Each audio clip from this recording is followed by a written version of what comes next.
Hello, Awesome Soul here, and welcome back to some more Robocraft news. I know I have been a little bit lacking on the news front, but hopefully you've enjoyed the other videos I've been putting out. I've been putting out some live streams, I've done some collaborations with my girlfriend as well. I also put out the concept video, which all of you seem to be really enjoying. That, of course, was the Storm Slinger. If you've somehow yet to see it, you can find that either in the end cards of the video, or you could probably find that somewhere on the sidebar. Or, of course, you could just go to my channel. But that's not exactly what I'm here to talk about. What I am here to talk about is the achievements that are finally coming to the game. Though these are specifically Steam achievements. So if you just use the official Robocraft launcher and not the Steam version, you won't gain these achievements. Both versions do use the same account system though, so you can transfer between them. Anyways, the little article we've been given reads as follows. We know from chatting with many of our players that some of you feel that Robocraft lacks a sense of achievement, outside of getting your username at the top of the end of battle leaderboards, or the unlocking of a Protonium League badge. Well, this week we aim to change this with the inclusion of Steam achievements for Robocraft. This Thursday, of course the Thursday they're referring to is this week's Thursday, if you're watching the video the day it goes live, and that would be Thursday the 7th of September. So yes, continuing on, this Thursday we are adding 43 different achievements that will be unlocked through regular play of Robocraft. Please note that achievements can only be unlocked while you're running the game through the Steam client and not the Robocraft client. From what I understand, the majority of the players already use the Steam client, but as I said earlier, if you still use the Robocraft client, you can easily transfer your account over to the Steam client. All you have to do is simply log in as you normally would. They continue. Now, in order to fully test out the achievements prior to releasing them, we are required to put them into the Steam backend and make them visible. So, starting today, you will be able to see them in the Steam backend, but you won't be able to unlock them until after Thursday's update. And presumably because they're kind of publicly available anyway, and they've gone ahead and given us a good list of pretty much all of the achievements that you can expect to see in the update coming this week. And those achievements would be one simply called Shredder, which requires you to get 25 kills with the chain weapons. It does not specify in a match, which I highly doubt. My guess is that it's more of a over your entire lifetime kind of thing, which won't take too long to get. Honestly, I think these kind of achievements are here mainly for the new players to give them kind of an incentive to try out all of the weapons, because the other ones include the bees, which is very good. I do like the name of that. They've incorporated the community meme into that achievement. As to be expected, you need to get 25 kills with the Proto Seeker, which actually would be kind of a challenge, at least compared to some of the other weapons. Hugs, a very fitting name for the Tesla Blade kills, 25 there as well. Points of Light, which is 25 kills with the laser. Magnetic Personality, 25 kills with the rails. I've Got a Ton, 25 kills with missiles. Burn Therapy, 25 kills with plasma. That's some therapy that I certainly would not want to have. And Bring the Pain, which is 25 kills with the Ion, as well as Fly Swatter, 25 kills with the Arrow Flak. And these are not size dependent either. You can use any size of the weapon in order to gain the achievement. So as I said, all of those seem to be 25 kills over your Robocraft lifetime. Judging by the wording, it doesn't actually seem to be 25 kills per match. However, I would actually like to see an additional achievement set kind of like that. 25 kills might be a little bit too high. Now, I have seen people get kills ranging in the 30s, kind of, but that's very rare. And that's not necessarily going to be with a single weapon. So ideally, what I would like to see is somewhere in the range of 15 to 20 kills with a single weapon in a single match. Or do you guys think that would be too difficult? What kind of number would you personally want to see as far as kills per match, if an achievement like that ever existed? Next up are the module-based achievements. Shield Wall has you using your disc shield 5 times in a single battle. Fairly simple there. Disappearing Act, use the Ghost module 5 times in one battle. Lights Out, use the EMP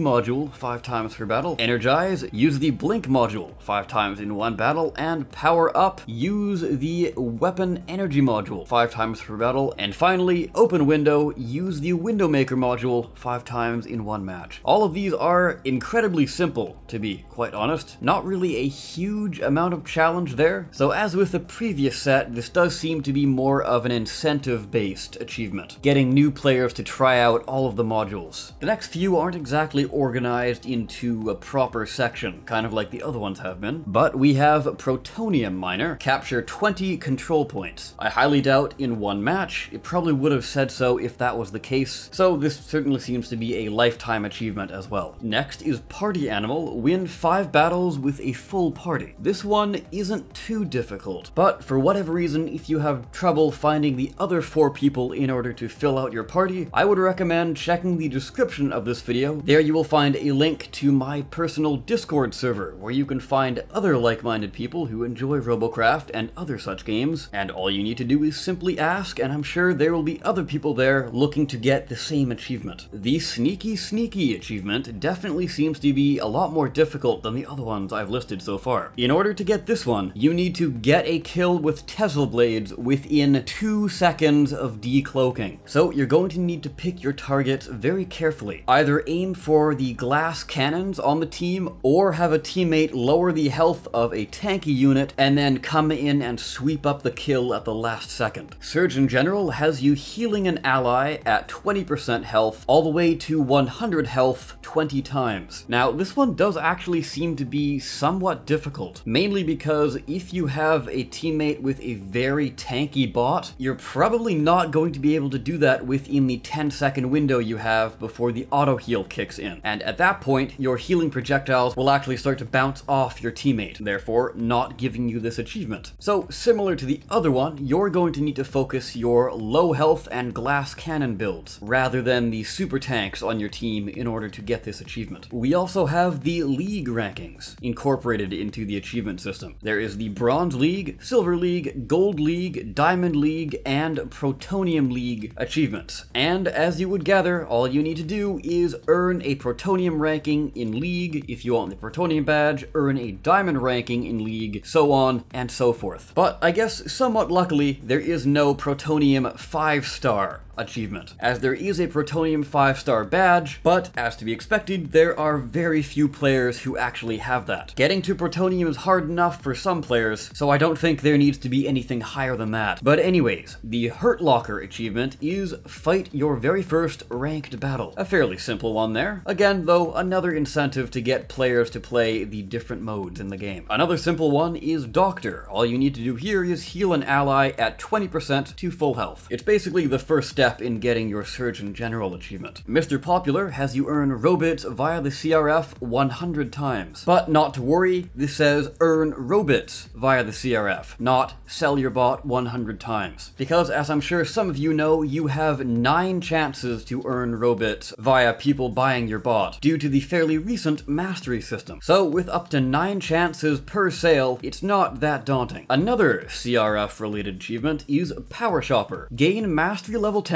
on a robot purchased from the CRF. A fairly simple one to get there, but it definitely encourages you to try out someone else's creation, which, speaking from personal experience, I don't really do that often. Ever since the introduction of the mastery system, I've still yet to actually buy someone else's bot off the shop and get it all the way to level 10. Anyway, I've Got This has you completing the tutorial. Yes, a very daunting one indeed. Seriously though, that is basically just a free achievement there. The next set of achievements focus entirely on movement parts. Get to the Choppa has you play 25 games with a robot with rotor blades. Walk This Way, 25 games with a mech leg robot. No word on if sprinter legs count here though. Scuttle Time, 25 games with an insect leg robot. Fly the Friendly Skies, 25 games with a robot with wings or rudders. Keep Trucking, a robot with wheels. Armored Cavalry, 25 games with tracks, and Such a Fan, 25 games with hovers. Additionally, we also have Skeeter Beater, which is kill 25 robots with rotors, so enemy robots. Sweep the Knee, 25 kills on robots using mech legs. Burn It with Fire, 25 kills on insect bots. Wing Clipper is kill 25 robots with wings or rudders. Flat Tire, 25 kills on robots using wheels. Tank Killer, 25 kills on robots using tank tracks. And finally, hitting the fan. Kill 25 robots using hover blades. And that there are all of the achievements. My personal feelings on all of these are good, but there needs to be more difficult achievements. Really, there are only about 5 or 6 that are kinda difficult, and the rest of the 43, well, they're pretty simple to get, actually. There isn't really a whole lot of challenge there. All you need to do is just simply play the game, and you'll end up getting them at some point or another. So what I'm kind of hoping for are maybe some things like making sure the enemy team does not destroy the crystal at all in Battle Arena, and or destroying the protonium crystal both times it comes up. Some other ones that I have off the top of my head are controlling all 3 points for 2 minutes or more, possibly 3 minutes depending on how difficult it is. Another one that also popped into my head is not really a challenge, but it's more of a long-term goal, because a lot of these seem to be relatively short-term goals. So perhaps maybe unlock 5 full sets of a mask, so that being 5 individual masks. Now I could just say unlock all the masks, but of course when it comes to specific part types in the game, you have to remember there's always going to be more parts. So you can't really do achievements saying unlock all the parts, because there's always going to be more things added to the game. I mean, I guess they could do it, but that would simply mean they would need to go in and update that achievement every single time they add something new to the game. And I'm not entirely sure how Steam achievements work. Do they even allow you to modify achievements after the fact? I should also bring up the fact that they close out the article by saying, please note, when we release the Steam achievements this week, all player data will be set to 0. That sounds ominous, but don't worry, you're not losing your items, you're not losing anything. All this means is that they haven't been able to track these things in the past because only now do they have the proper methods of tracking these stats. So this means that if you've completed the tutorial in the past, you will need to complete it again in order to unlock the I got this achievement. And that goes with every achievement, with the exception of the League achievements. If, for example, you are in the Diamond League, you will automatically receive the Bronze, Silver, Gold, and Diamond League achievements after you've completed a League match. Same goes for if you are Silver, for example. You will automatically unlock the Bronze achievement and the Silver achievement after you've played a single game of League. And there we have it. Achievements are finally making their way to Robocraft. For me personally, it's not necessarily something I've been dying for, but I'm very happy they're here. What about you though? Are you pumped for achievements, or are you kind of just so-so on them? Additionally, I would love to hear some of the ideas you have for achievements that you'd like to see added to the game at some point, assuming they will ever actually add more achievements. They haven't actually said anything about that, as far as I'm aware. But anyways guys, I of course have been the Awesome Soul. I thank you so very much for watching. I'll see you next time. Take care.